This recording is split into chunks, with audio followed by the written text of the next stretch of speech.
All right. So, first things first. Yeah, I know I got my sunglasses on. It was, and Stu's got his on in sympathy for me. It was this or nothing. Um, Solidarity. yeah, exactly. It was this or nothing. I couldn't do it last night because I had a migraine. I had as soon as like halfway through the live stream, the migraine kicked in.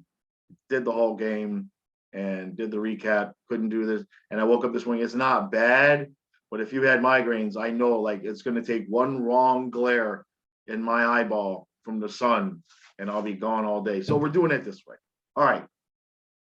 Um, I don't know what the hell we expected from this team on the last day of like a 3-week road trip, but I think we pretty much got what you would have expected. Stu, what do you got for me this morning? What do I got for you? Well, proved once again that unless you come out from the opening puck drop ready to play, you're going to put yourself in a hole. And that's exactly what happened. 47 seconds. That's all it took. Yeah. Yeah. And we're in the hole. So, we came back. We actually had the lead. I thought when Lundberg scored, here we go, Right. But stupid penalty by Huberdeau.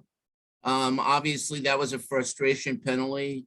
Well, I wouldn't say that was a frustration penalty. That was a lazy penalty. Yeah. Obviously, we're in Toronto. We should know that we're not going to get any help from the referees. I mean, yeah, we're in Toronto. A clear hook on Giroux. I mean, the ref is standing 20 feet away from the guy. Right. And no penalty is called. So that's frustration. But, you got to overcome that stuff. I mean, yeah, that still doesn't Tavares, account. I mean, yeah. I texted you, I tweeted it. The guy to watch on Toronto is not Austin Matthews. Right. It's John Tavares. Right.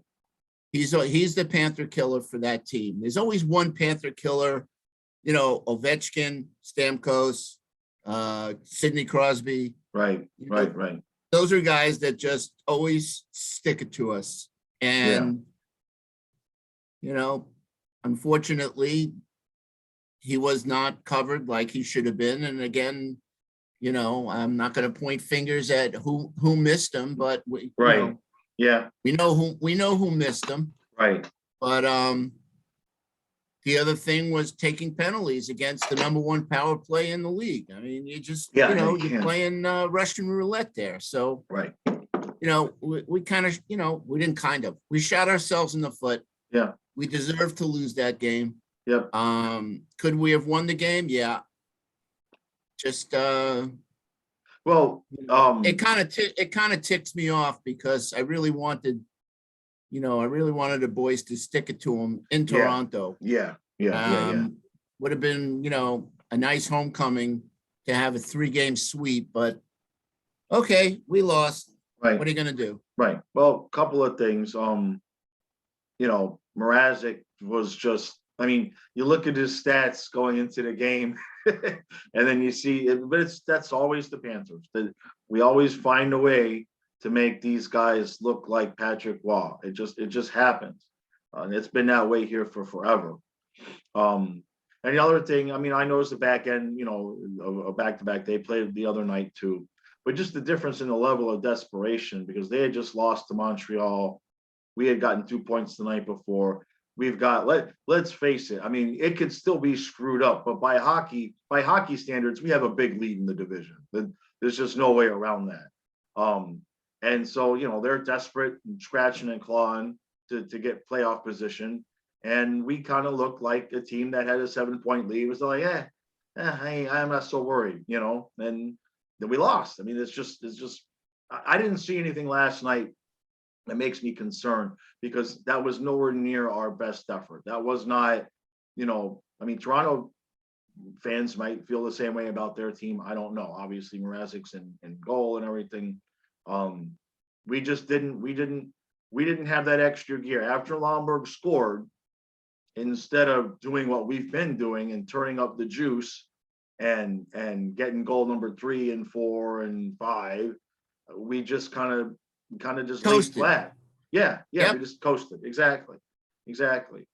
And some of that also probably is our belief that, well, we're down a couple of goals. We can come back. That sometimes that's a dual-edged sword, because you end up, figuring, what, we came back from 3 down last night, so why can't we do it tonight? Even I thought they were going to make it at least 4-3 at some point, and make it a 1-goal game. But you got to give credit to Mrazek. I mean, he made some saves that, look, we've seen it. And I want to say this too, because I've seen a couple of people a little bit concerned about, Giroux and Barkov and all of that. They've had some plays, and also with Bennett and Duclair, they've had some plays where Duclair's had some shots and Barkov's had some shots these last couple of games that just almost always will lead to a goal. And the goalies have just been making the saves. And it's don't look at it as it's just a short period of time, right? That we've had these guys. And those goals are going to those pucks are going to find their way into the net, is what I'm saying. Eventually, those setups are going to work. And it's just, we've been on the road for forever. And I know we came back home, but we haven't played at home. And I mean, if you look at it overall, if you would have said we had this road trip with Bobrovsky out, and I think we would have all taken the record that we got. I don't like how the power play looked. Right. Again, I just think it's, a matter of time before they get the chemistry, but the overpassing. Yes.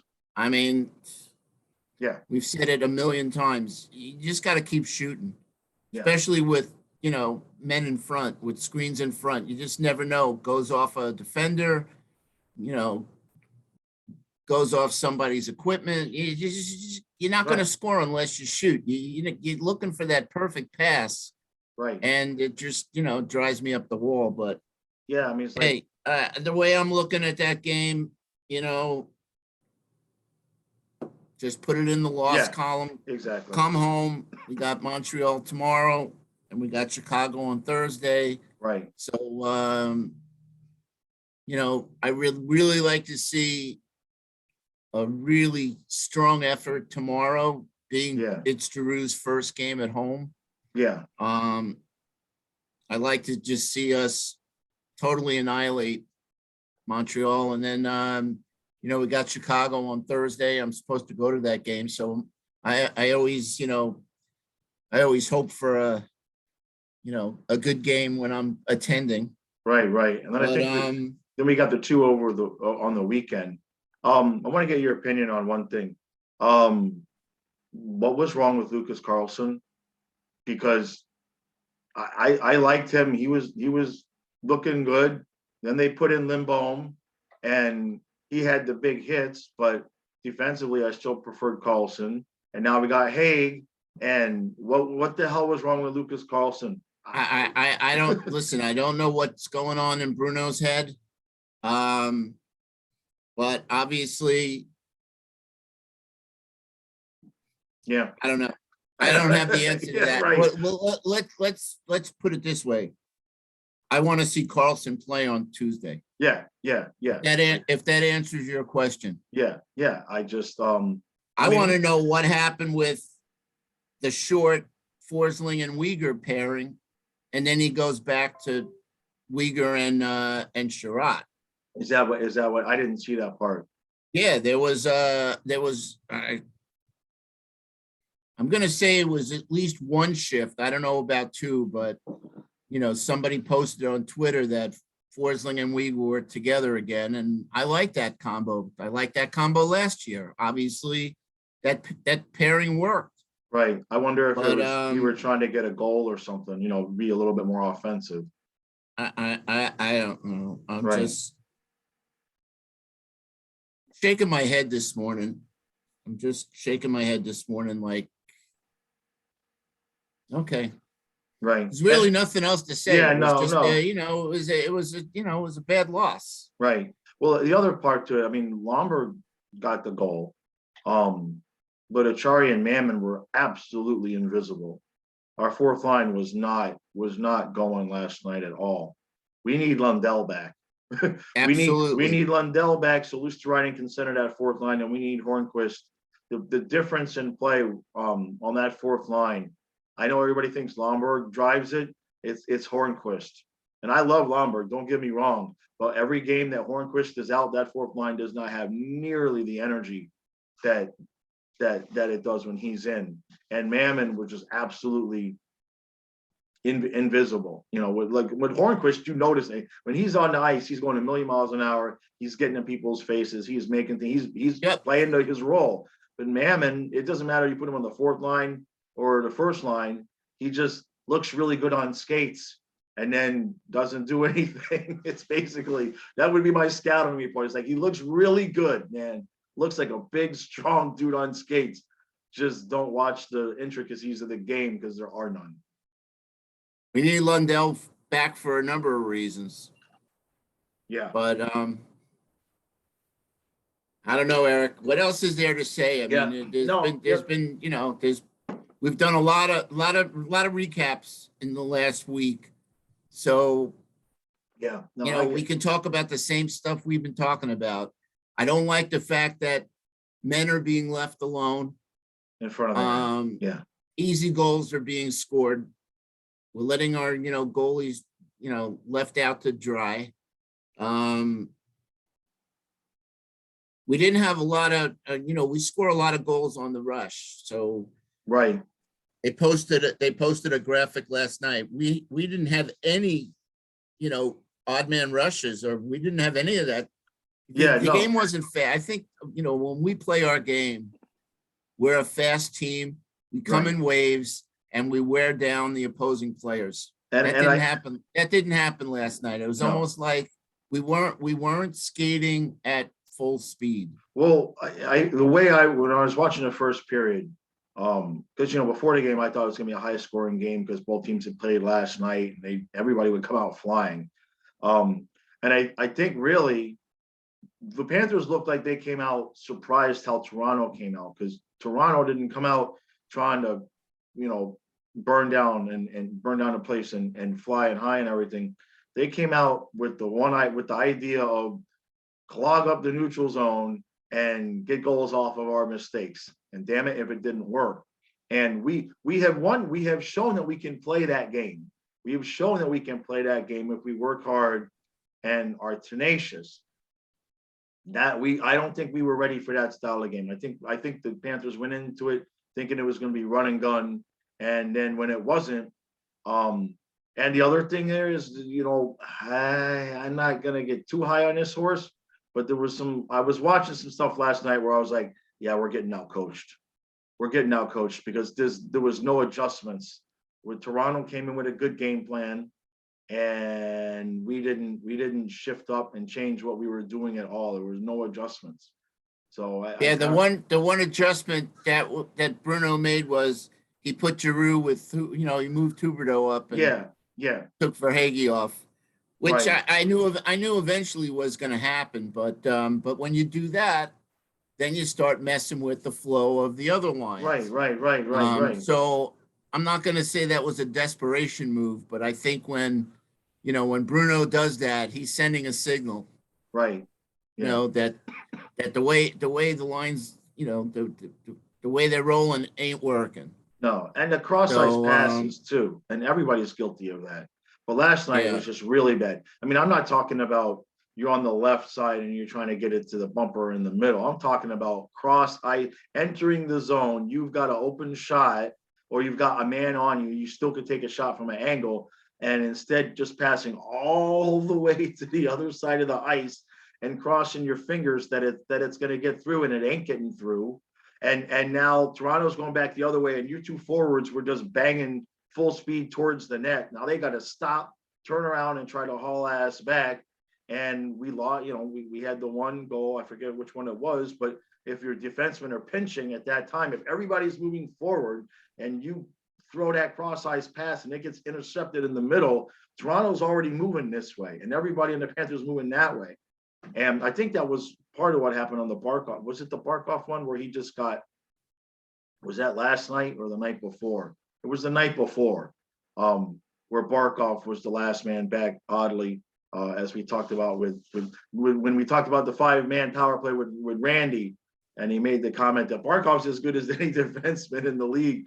And then he got caught back, and he didn't, swivel his hips fast enough in the puck when they're back in the net. But yeah, Verhage tried that cross ice pass last night, and I knew right away that wasn't getting through. yeah, So you can't do it. Can't do it. I don't know what else there is to say. Yeah, no, I mean, we'll keep this one short and tight. Yep. We're back home.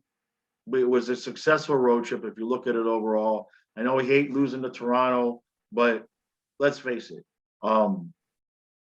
If you look at the schedule at the beginning of the year and you look at Toronto at the back end of a back-to-back after a long road trip, the only thing I would have taken a point last night and gotten out of that building. That's the thing that kind of bummed me when it was 3-2. I thought, okay, let's get this sucker to overtime. Let's get a point out of this. And it was very, very reminiscent of Game 6 against Tampa last year, where it was 3-2, and you're thinking maybe, and then they got that goal in the middle of the third period, made it 4-2. And we just couldn't put the puck in the net, and that's it. It reminded me so much of that game. So that's it. That's all we need to say. All defensive mistakes, or the puck being coughed up. Yeah, look, we did not have our energy that we normally have in a game to make up for the mistakes that we normally make in a game. I think that summarizes it. We just didn't have that. Yeah, we just didn't have that extra gear. I don't think we made any more mistakes than we normally do. It's just normally we get 6 goals instead of 2, and so the fact that we gave up 3 or 4 doesn't show up. You know what I mean? It was, you know what, Eric? It was like one of those games where it's like, oh, it's the last game, and I just want to get home. Yeah, I want to see my wife. I want to see my kids. Yeah, that was not. I want some home cooking. Blah blah blah. I want get back in the warm weather. Whatever. Toronto was desperate. We got a game to play. That's exactly. Oh man. Right. No, exactly. So, it's 20 degrees below zero, and they're back and the wives are back home at spring break, and the boys are like, "Can we just get the hell out of here? Because this is bullshit." All right. So to your point on Carlson, I'd like to see Carlson in the game on Tuesday. If they put Forsling and Uyghur together, so I'm assuming then it's Sherratt and Gudis, and then Carlson and Montour. I mean, Montour's been. Right. He's been our standout defenseman the last few games. Yeah, no, Montour. Yeah. I mean, I got nothing but good stuff to say. Right. And again, I'm not going to mention his name. This whole video, I'm not going to say it because I know I've supposedly offended one particular person that watches this podcast. So, do I care? No, but. We'll take a break. I'm not even going to say, but that player really needs to start stepping up because stats or no stats, mistakes are being made, and they're costing us. So anyway, all right. Yep. I got you, bud. All right. So today being Monday, I'm gonna go. I can't take any more drugs. If it should be illegal, what I took yesterday to try to get rid of this migraine, and it's still, my eyes are still feeling it. So I got my eBay work to do, and then I'm gonna read the back of my eyelids in the recliner later on and see what they have to say. All right, so we're done with this stupid long ass road trip. Now we're down to what, 17 games left? 18. I think it's 17 games left. Let's knock them out 13-2-2, win the conference, get to the playoffs. That was not a playoff-esque atmosphere for effort from the Panthers last night. They just wanted to get the hell home, not even a little bit concerned. But it makes the Leaf fans will be a pain in the ass now. No disrespect. I love it. The big thing is showing up tomorrow. Yeah, And coming back with a strong win, a strong showing, strong effort. yep, That's what I'm looking to see tomorrow. I'm not going to say hoping. That's what right. I'm looking to see tomorrow. Yep, Okay, we're back. yep. That's it. Let's Let's get get 10. back on the horse. But Yep. we did have a good, looking at the numbers, we did have a good road trip. Yeah, no, we We had a won. really, yeah, We won most of the games. We're not going to win every game, but right, to right, lose the way they lost last night, we didn't. The only thing is we didn't get blown out. right, right. Yeah, Other than that, I mean, yeah. Move so on. Moving on. move on. Yep, moving on. All right, guys, we appreciate it. Make sure you hit the like button, hit the subscribe button. You know all the deal. Live stream starts 1 hour before the game. Last night I gave away Jesse Belanger and Robbie Niedermeyer cards. So we went old school last night. We had a good time. All right, everybody. We will see you again. I'll see you tomorrow, and then Stu and I will see you Wednesday morning after the game. And hopefully you'll see my beautiful blue eyes will be back in play.